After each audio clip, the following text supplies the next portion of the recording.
भैया बोलेंगे। जैसा कि आप सभी जानते हैं कि पहले कोहबर में वो सालियां जीजा को अपना वो वचन याद दिलाती थी और वो 7 वचन हुआ करते थे।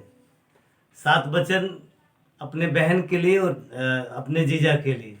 ये 7 वचन निभाने की बात थी और निभाया भी जाता रहा है। लेकिन ये जो कोविड का समय है इसमें एक वचन और बढ़ा दिया गया। अब ये 7 वचन के बदले ये 8 वचन हो गया। और 8वां वचन क्या है, आइए अनामिका केसरी और उनके सहेलियों से सुनते हैं कि जीजा ये 8वां वचन क्या है। रेडी? जीजा 8 वचन